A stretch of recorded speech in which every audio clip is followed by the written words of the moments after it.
बड़ी बिंदी साप्ताहिक लाइव की 56वीं कड़ी में आज हमारे अतिथि वक्ता हैं चित्रकार संजू दास। और संजू दास के लिए कह सकते हैं कि कूंची से कहानियां लिखती हैं। इनके जो विचारों की अभिव्यक्ति है वो एक मैसेज देती है, संवाद करती है, कहानी की तरह संवाद करती है। और इन्होंने एक अपनी मौलिक परिकल्पना की पेंटिंग के क्षेत्र में। मिथिला क्षेत्र से, जहां इनका जन्म स्थान है, दरभंगा के कमरौली गांव से, वहां से ये आती हैं और मिथिला की पारंपरिक चित्रकला को ये एक अपनी मौलिक परिकल्पना देकर के एक आधुनिक स्वरूप देती हैं।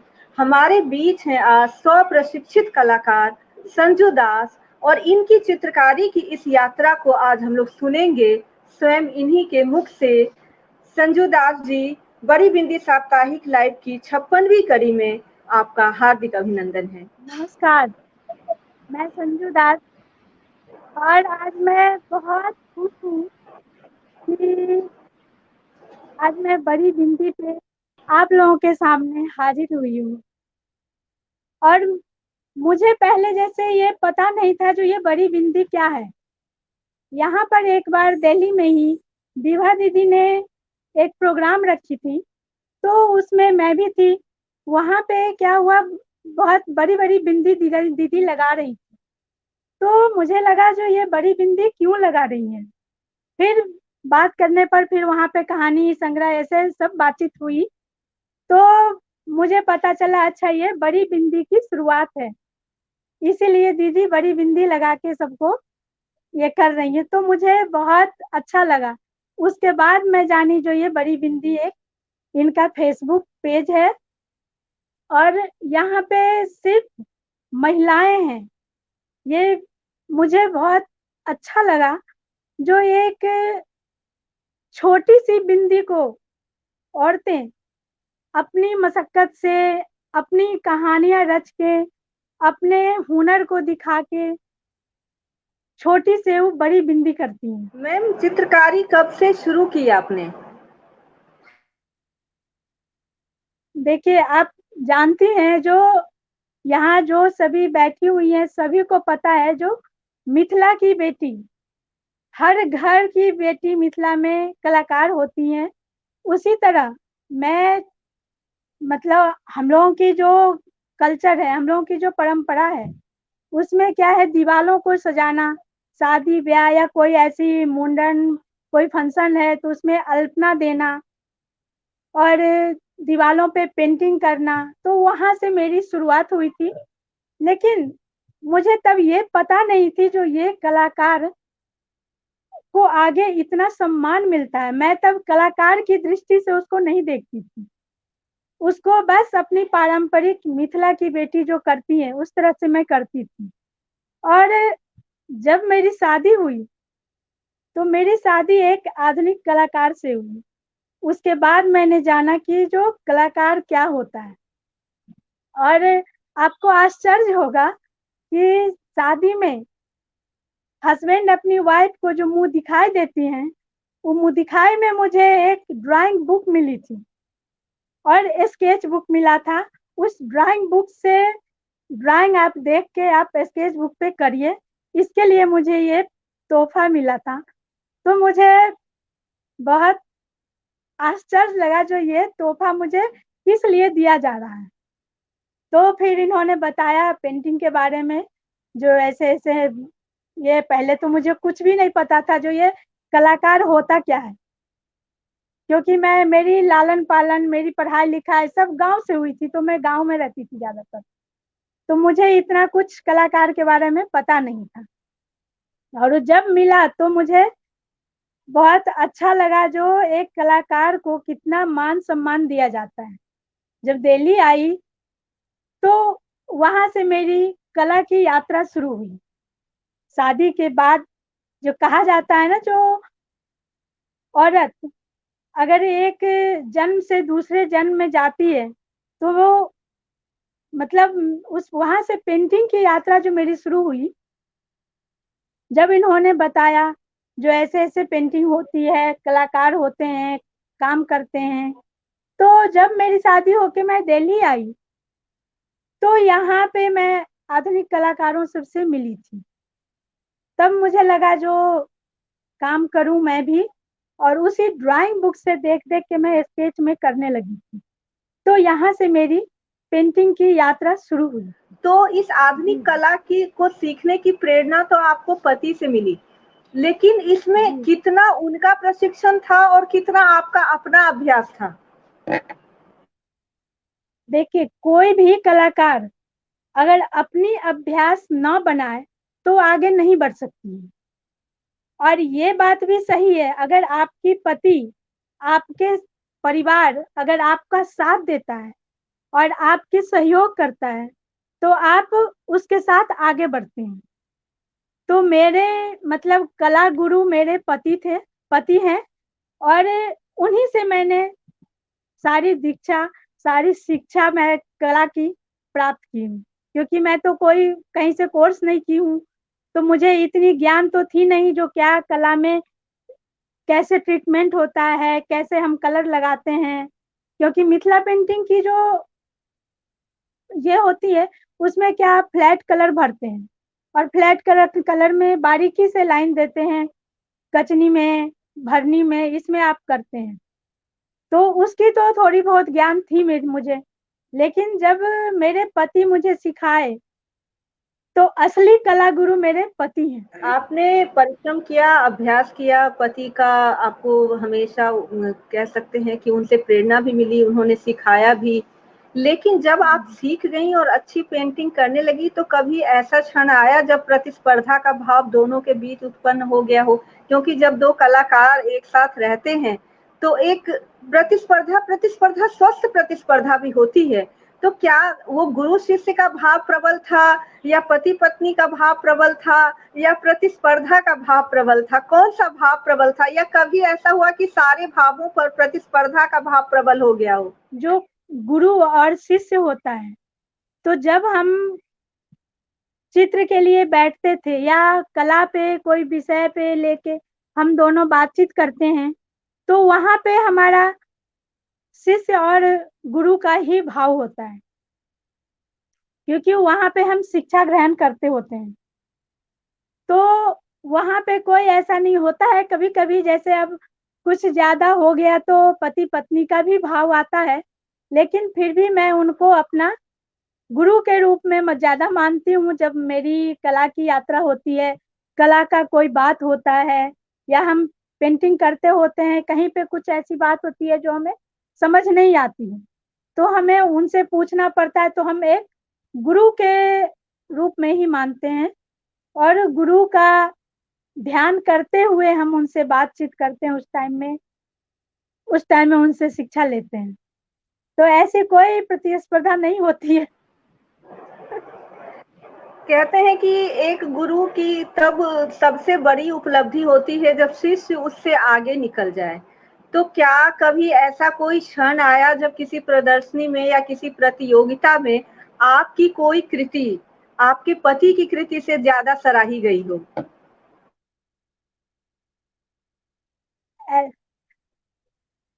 मतलब उस टाइम में थोड़ा सा तो ये हुआ था, क्योंकि देख मेरे पति 5 साल कोर्स करके आए हुए थे, और ऐसा हुआ जब मैं शुरू शुरू में पेंटिंग करती थी तो बहुत छोटी छोटी पेंटिंग करती थी।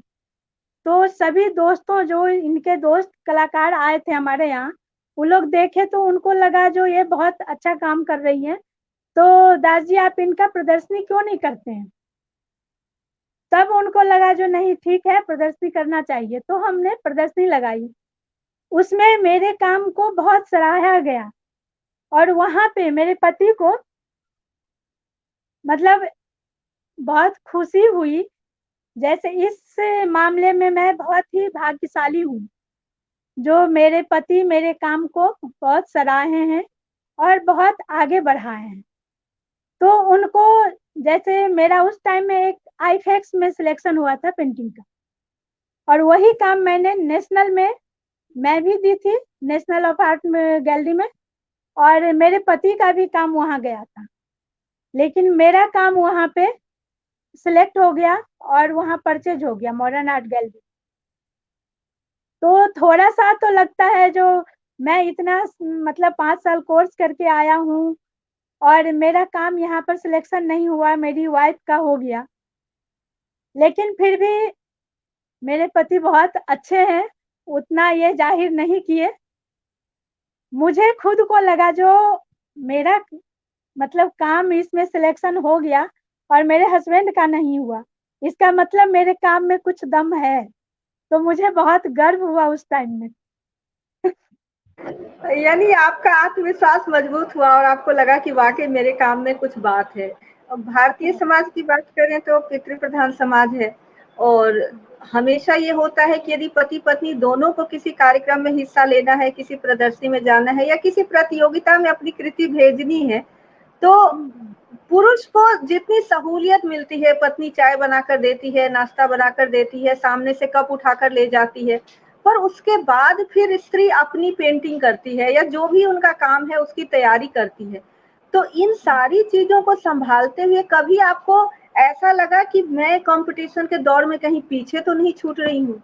औरत को क्या है, आप घर की पूरी जिम्मेवारी संभालते हुए आप अपनी हुनर को आगे बढ़ाते हैं, और उसमें क्या होता है, ये बहुत हम देखे हैं, बहुत सारे सभी साहित्य हो या कला हो या कोई भी क्षेत्र हो, महिलाएं के लिए थोड़ी सी होती है, क्योंकि जो पुरुष वर्ग हैं वो बोलते हैं क्या, जो महिलाएं काम में आगे कम बढ़ती हैं क्योंकि उनके पास टाइम नहीं होता है इतना, तो जितना पुरुष वर्ग काम करते हैं उतना महिलाएं नहीं कर पाती हैं।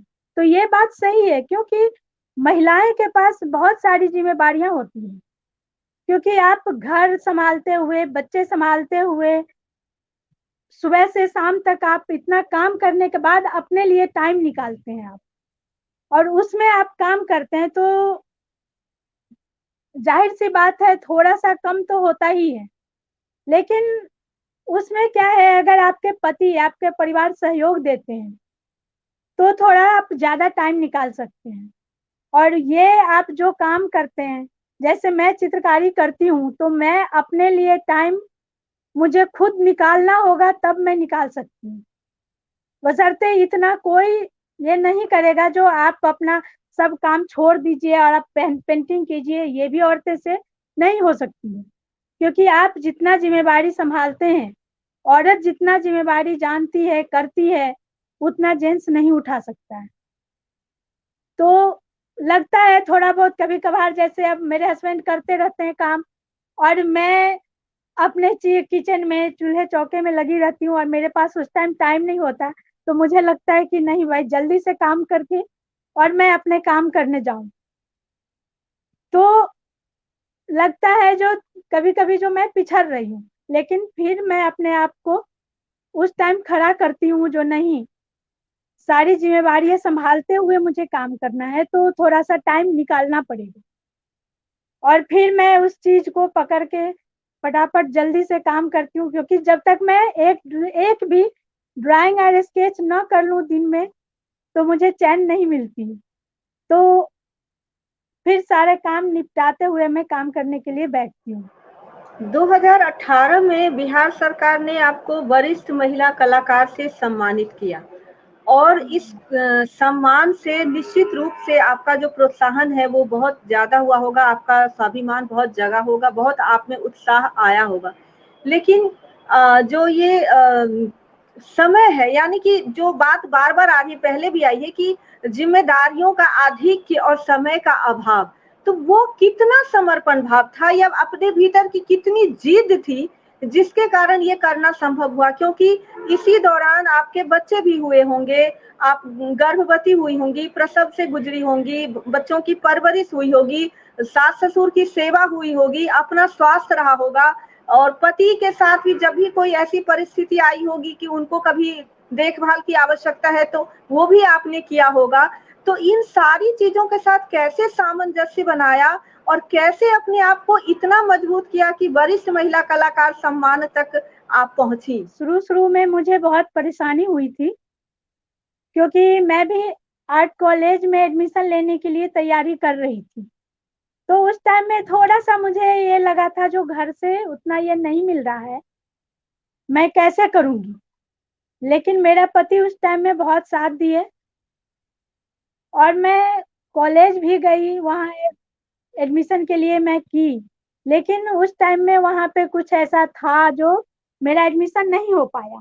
तो वहाँ कुछ जो टीचर वगैरह थे वो लोग बोले जो अरे आप कैसे कर सकती हैं। तो उसके बाद मेरा बहुत ये लगा जो नहीं, अब मैं कुछ करके दिखाऊंगी। जरूरी नहीं है कि आप आर्ट कॉलेज में पढ़े तभी आप आर्ट कर सकते हैं। तो वहां से मैं बहुत, मुझे मतलब ये मिला जो मैं काम करूं। और मैं दिन रात लग के मैं काम करती रही। और उसके बाद जब मैं नोएडा में रहती थी, उस टाइम में शादी के बाद जब आई नोएडा में रहती थी, और मैं सभी कलाकार दोस्तों से मिलती थी तो देख के मुझे और ज्यादा प्रोत्साहित मैं होती थी कि सभी कलाकार इतना काम कर रहे हैं तो मैं भी करूं। और करते करते उस टाइम में मुझे बहुत कठिनाई हुई थी जो मैं कैसे आगे बढ़ूंगी, कैसे करूंगी। क्योंकि जब मेरी बेटी हुई छोटी सी थी, और टाइम घर के सारे काम करने के बाद मैं टाइम निकालती थी जो मैं काम करूं। और काम करते करते कभी, क्योंकि छोटी सी लड़की थी, मैं काम करती रहती थी और उसी टाइम में कुछ बच्चे को भी देना है, उसको भी कुछ काम दूध देना है या कोई खाने के लिए कुछ देना है। तो मैं काम करते करते अगर छोड़ के किचन में गई उसके लिए कुछ लाने, एक बार ऐसा ही हुआ था, गई लेने, और मेरी बेटी क्या की, क्योंकि उस टाइम में डब्बे में मैं कलर रहता था, बड़ा बड़ा डब्बा था, और पेंटिंग कर रही हूँ और डब्बा खुला हुआ है मेरा। जितने मतलब 2 सेकंड भी नहीं हुआ होगा, मैं किचन में गई और किचन से आई, उतने में वो मेरा काम मतलब फिनिश काम था, थोड़ा बहुत काम था उसमें बाकी। मेरी बेटी नीला कलर ली और हाथ से ऐसे पोत दी पूरी में, पूरी पेंटिंग। मैं सोची ये मेरा पेंटिंग क्या हो गया। तो इतनी मतलब परेशानी भी हुई, एक बहुत कठिनाई भी हुई। उसको फिर जल्दी जल्दी मैं गीला कपड़ा लेके उसको साफ की, फिर जल्दी से उसको पोंछ पाछ करके साफ करके फिर अपना रियल पेंटिंग में मैं लाई। तो ये सब भी कठिनाई हुई, उस सब को झेलते हुए मैं आगे बढ़ी, क्योंकि मुझे बच्चे भी संभालना है, घर भी संभालना है। और उस सब को करते हुए मैं आगे बढ़ी। शुरू में तो मैं इतना ये नहीं करती थी जो चलो ठीक है हो जाएगा काम। लेकिन जब कलाकार सबको देखी मैं आगे बढ़ते हुए तो मुझे बहुत इच्छा होती थी जो मैं भी कोई नाम कमाऊं, मेरा भी कहीं नाम हो। तो उस टाइम में एक तो मॉडर्न आर्ट गैलरी में मेरा जो सिलेक्शन हुआ पेंटिंग का, उससे मैं बहुत प्रोत्साहित हुई। उसके बाद मेरा 2018 में अपने बिहार में जाके जो बिहार का जो सम्मान मिला, उससे मुझे बहुत गर्व हुआ, जो मुझे अपने शहर में लोग जानने लगे। अपने बिहार के लोगों को लगा जो अरे ये बिहार की कलाकार है, वो भी मिथिला की बेटी है और इतना सम्मान पाई है। तो मुझे बहुत गर्व हुआ और उस खुशी को मैं जाहिर नहीं कर सकती हूँ जो कितना खुशी मुझे मिला।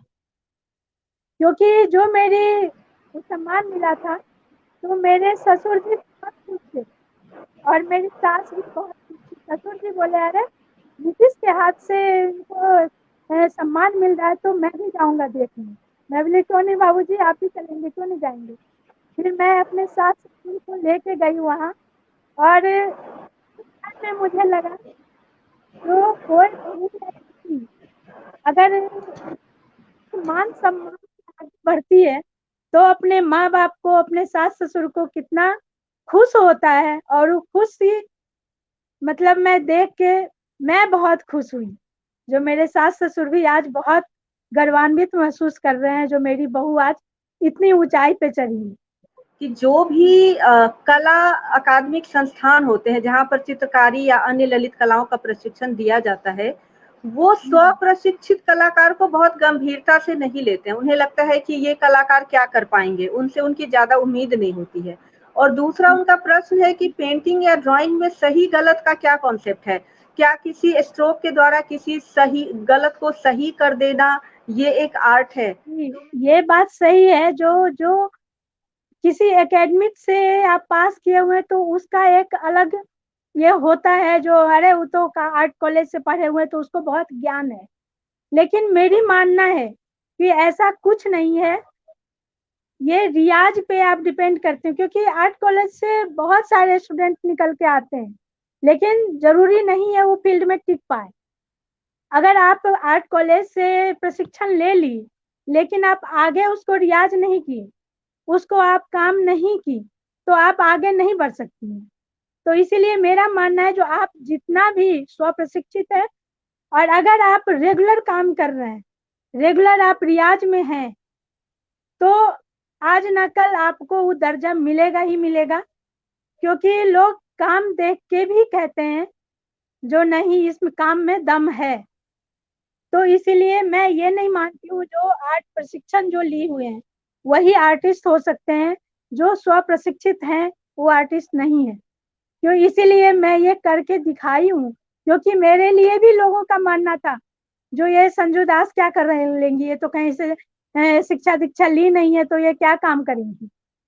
तो मेरा वही एक ये था जो नहीं मुझे करना है काम, और मैं हमेशा रियाज में रही हूँ, और मतलब हमेशा काम करती आ रही हूँ।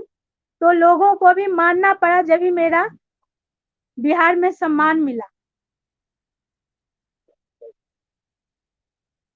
और जो ड्राइंग, आप ड्राइंग की आपका हाथ कितना शार्प है, आप कितने फ्रैंकली लाइन आप खींचते हैं। और अगर मान लीजिए सही है, आप लाइन खींचते खींचते अगर आपका गलत भी हो गया, तो उसको आप किसी न किसी रूप में उसको अलग रूप दे के आपको सुधार सकते हैं उसको। बस बशर्ते वो देखने में अच्छा लगे, रिदमिक हो, जो उसमें कहीं पे ये ना लगे जो आपका ये ड्राइंग गलत हो गया। तो लाइन ड्राइंग हो या कुछ भी हो, जैसे मैं अभी तक की हूँ,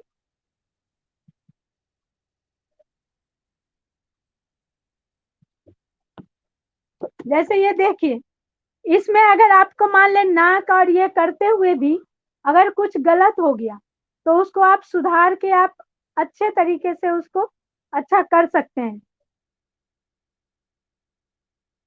दिख रहा है सही?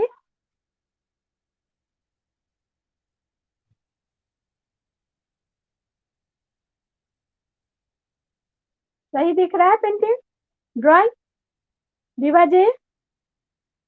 जी हाँ, बिल्कुल सही दिख रहा है। और मैंने ये देखा है, पहचाना है कि आपकी पेंटिंग की एक अपनी शैली है। मतलब कम से कम मैं तो पहचान जाती हूँ कि ये संजू दास की पेंटिंग है। तो मुझे लगता है कि बाकी लोग भी पहचान पाते होंगे। और अब तक देश भर में आपकी 6 एकल प्रदर्शनी हो चुकी है। तो ये एक बहुत बड़ी उपलब्धि है एक कलाकार के लिए, क्योंकि बहुत से कलाकार की एक भी एकल प्रदर्शनी नहीं हो पाती है।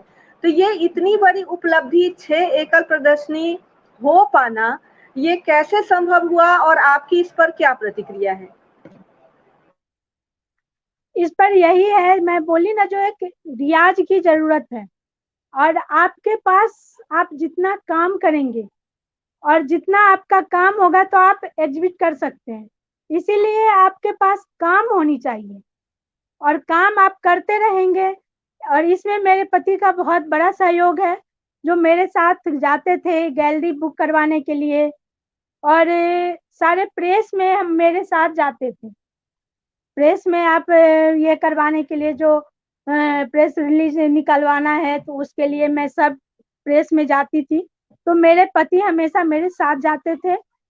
गैलरी बुक करवानी है तो उसके लिए मेरे साथ जाते थे। और समीक्षकों के लिए भी मेरे पति मेरे साथ जाते थे। तो मुझे सबसे बड़ा सहयोग मेरे पति से मिला, तभी मैं आज 6 एकल प्रदर्शनियां कर चुकी हूँ। राष्ट्रीय आधुनिक कला संग्रहालय है दिल्ली में, वहां पर भी आपकी पेंटिंग्स रखी हुई है, वहां भी आपकी पेंटिंग्स संग्रहित हैं। तो जिस प्रकार की आपकी व्यस्तता रही है, जिस प्रकार की जिम्मेदारियां रही है, उसमें आप न सिर्फ मात्रा में, मतलब गुणवत्ता में और मात्रा में, दोनों में ही लगातार आप बहुत अच्छा प्रदर्शन कर रही हैं। और ये जो आपका अच्छा प्रदर्शन है, इसमें मतलब मैं आपकी इस मतलब विनम्र स्वभाव की बहुत ही कायल हूँ कि आप लगातार पति को इसका श्रेय दे रही हैं। लेकिन मैं चाहती हूँ कि आप समाज को एक बात खुल कर के बताएँ, निसंकोच होकर के बताएँ कि पति से कितने घंटे ज़्यादा आपको काम करना पड़ा होगा इस पूरी यात्रा के लिए, क्योंकि इतना सब कुछ कर पाना एक महिला के ही बस की बात होती है, भले ही पति का कितना भी सपोर्ट हो, क्योंकि बहुत सारी महिलाएं जो अपने पारिवारिक जिम्मेदारियों के कारण अपनी कला को नहीं विकसित कर पाती हैं, वो जरूर प्रेरित होंगी आपके काम के बारे में सुन करके। एक तो शुरू में मैं बहुत काम की थी, क्योंकि उस टाइम में बच्चे नहीं थे और इतनी लायबिलिटी नहीं थी। हम दोनों पति पत्नी रहते थे।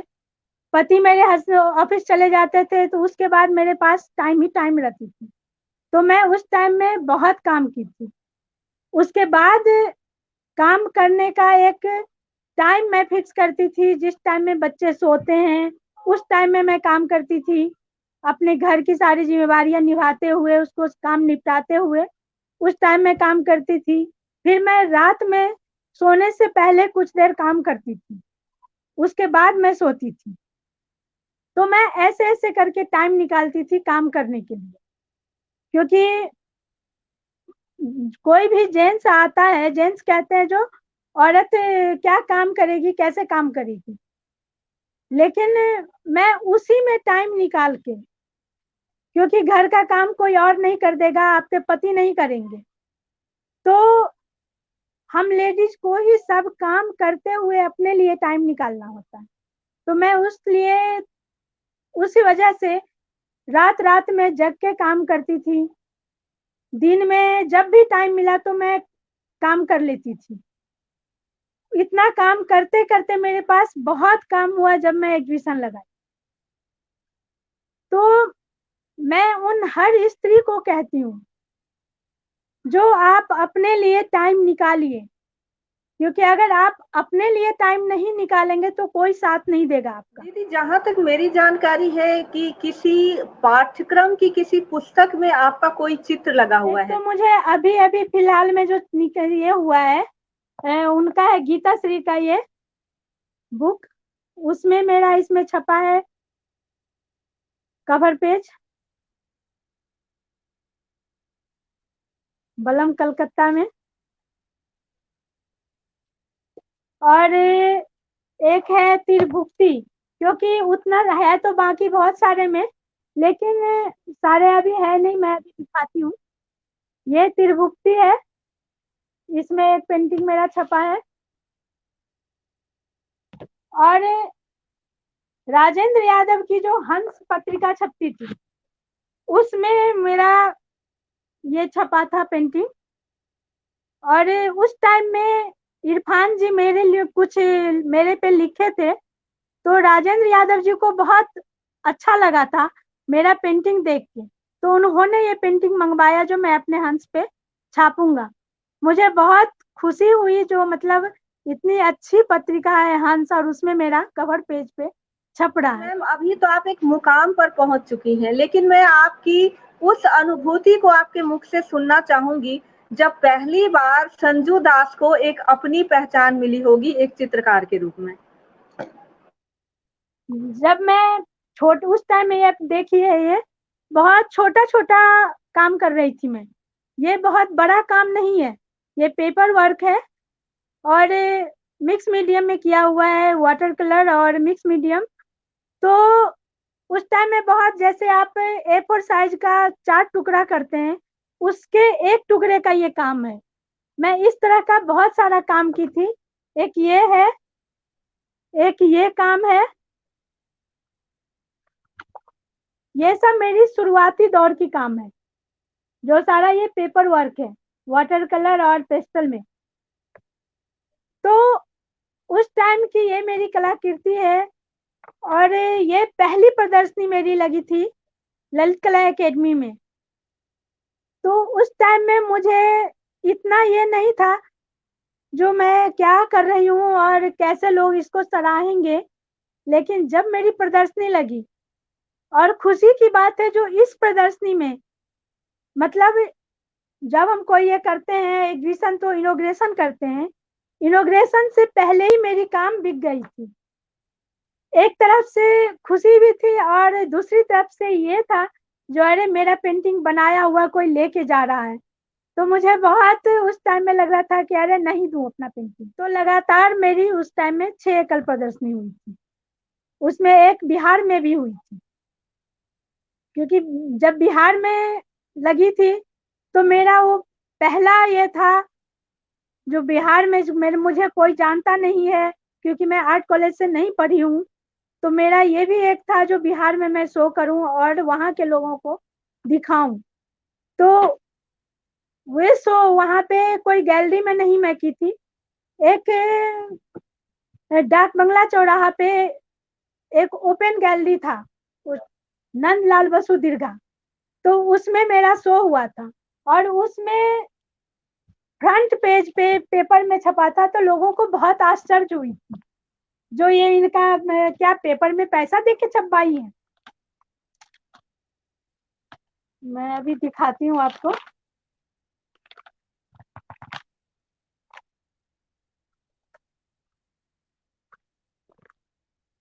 ये देखिए, ये काम है ये नंदलाल बसु दीर्घा का। तो सबको मतलब आश्चर्य लग रहा था कि ये पेपर में फ्रंट पेज पे देके पैसा देके छपवाई, वो भी टाइम्स ऑफ इंडिया में। तो मैंने बोला नहीं, मैं तो कोई पैसा नहीं दी हूँ इसमें, तो अपने आप ये आए हैं और कवरेज हुआ है। तो मुझे बहुत मतलब खुशी हो रही थी उस टाइम में, जो इतना जरूरी नहीं है आपने जो आप। सेल्फ प्रैक्टिस से अपने आप को यहाँ तक पहुँचाया, इतने मुकाम पर पहुँच गई। लेकिन क्या आपकी ऐसी कोई योजना है कि आप ऐसे कलाकारों को प्रशिक्षित करें, जो बड़े अकादमियों में प्रवेश नहीं पाते हैं या जिनको किसी कारण से प्रवेश नहीं मिलता है, या जिन लड़कियों की जल्दी शादी हो गई है, उन्हें बहुत अवसर नहीं मिला है। तो ऐसे कलाकारों को प्रशिक्षित करने की आपकी कोई यदि योजना है, तो कृपया इसके बारे में हम लोगों को बताएं। जी, योजना तो है जो, क्योंकि देखिए अभी तो 1 डेढ़ साल से 2 साल से बहुत ही स्थिति खराब है। तो मेरी था जो मैं इस दौरान नहीं अगर कहीं पे जा सकती हूँ तो ऑनलाइन मैं शुरू करूँ, सिखाऊं लोगों को। क्योंकि मैं नहीं सीखी हूँ कहीं से, तो उसका मेरे अंदर बहुत ये था। तो मुझे लगा नहीं, लोगों को सीखना चाहिए। तो मेरी ये योजना है जो मैं आगे देखती हूँ कब तक शुरू कर पाती हूँ, करूंगी ऑनलाइन सिखाने का। और जैसे आप देखेंगे पिछले लॉकडाउन में मैंने बहुत सारे काम किए थे। तो उसी दौरान मेरी योजना थी जो मैं घर में ये काम करते करते ऑनलाइन ही लोगों को प्रशिक्षित करूं और सिखाऊं। तो देखिए जो कब तक शुरू हो सकता है ये ऑनलाइन काम।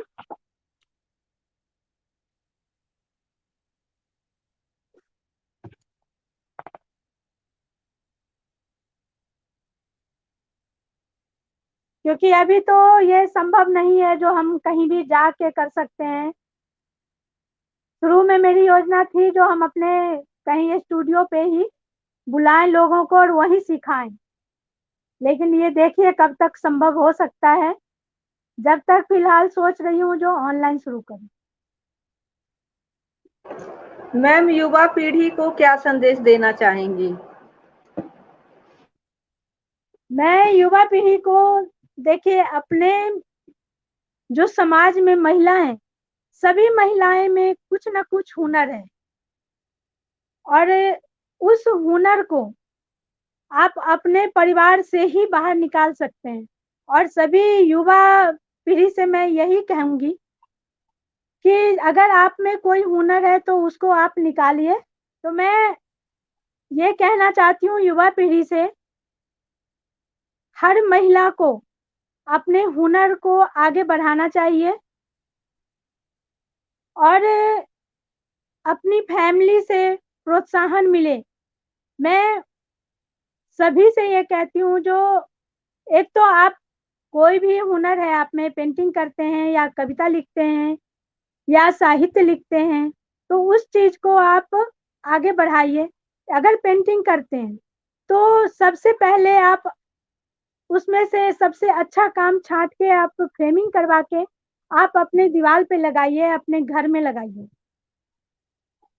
वहाँ पे अगर कोई आता है और देखता है, तो उससे आपको प्रोत्साहन मिलती है और उनके जो पति हैं, उनके जो परिवार में सदस्य हैं, सास हैं, ससुर हैं, ननद हैं, सभी से मुझे ये कहना है जो सभी उनको प्रोत्साहित करें। आज आप आई और हमारे साथ इतनी अच्छी बातचीत की, हम सबका ज्ञानवर्धन किया, तो हम आपका तहे दिल से आभार व्यक्त करते हैं। मैं सभी बड़ी बिंदी को एक बार फिर से याद दिला दूं कि बड़ी बिंदी का कोई आर्थिक आधार नहीं है, तो कृपया आप लोग buy me a coffee link पर अवश्य जाएं और कम से कम एक और अधिक से अधिक जितने भी आप चाहें कॉफी खरीद कर अपना सहयोग दें।